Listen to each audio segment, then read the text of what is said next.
बातमी पुण्यातून आहे। महापालिकेच्या महापौर आणि उपमहापौर पदासंदर्भात निवड आणि अशातच उपमहापौर पदाच्या मुद्द्यावरून थेट फडणवीसांना फोन करण्यात आला। मुख्यमंत्री फडणवीसांनी चंद्रकांत पाटील यांना फोन केला आणि पुण्याचं उपमहापौर पद आरपीआयला द्या अशा सूचना यावेळेला फडणवीसांनी केल्यात। आरपीआयचे नगरसेवक परशुराम वाडेकर यांना उपमहापौर करा असं फडणवीसांनी म्हटलंय। महापौर पदासाठी भाजपकडून मंजुषा नागपुरे यांच्या नावाची घोषणा करण्यात आली, तर निवडणूक बिनविरोध करण्याचा भाजपचा प्रयत्न आहे। महापौर पदाचा अर्ज दाखल करण्यापूर्वी भाजप नगरसेवकांची बैठक आहे। भाजप गटनेते बिडकर आणि शहराध्यक्ष धीरज घाटे यांच्या उपस्थितीत बैठक।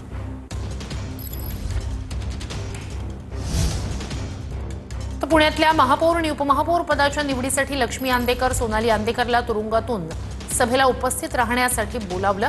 पुणे महापालिकेच्या सर्वसाधारण सभेसाठी लक्ष्मी आणि सोनाली आंदेकरला राष्ट्रवादीकडून पत्र पाठवलं जाणार आहे। महापालिका प्रशासनाकडून सोनाली आणि लक्ष्मी आंदेकरला पत्र पाठवलं जाणार आहे। 9 फेब्रुवारीला ही निवड होणार आहे आणि त्यासाठी तुरुंगातून बोलावलं जाणार आहे।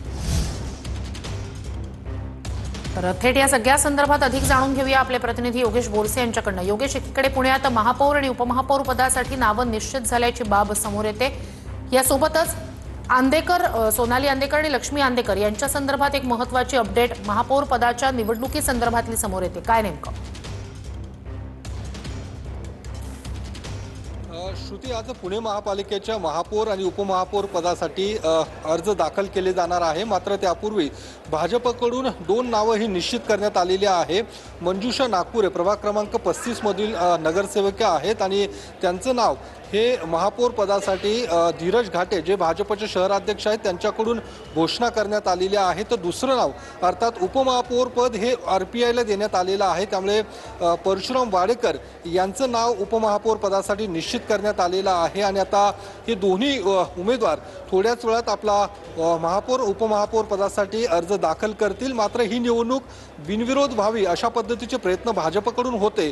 मात्र काँग्रेसने देखील आता अश्विनी लांडगे यांनी आपला महापौर पदासाठी उमेदवारी अर्ज घेतलेला आहे। ते देखील आता उमेदवारी अर्ज दाखल करण्यात येणार आहे आणि एकूण 9 तारखेला या संदर्भातली निवड ही केली जाणार आहे आणि याच 9 तारखेच्या सर्वसाधारण सभेसाठी आंदेकर सासू सुना यांना देखील बोलवण्यात आलेलं आहे।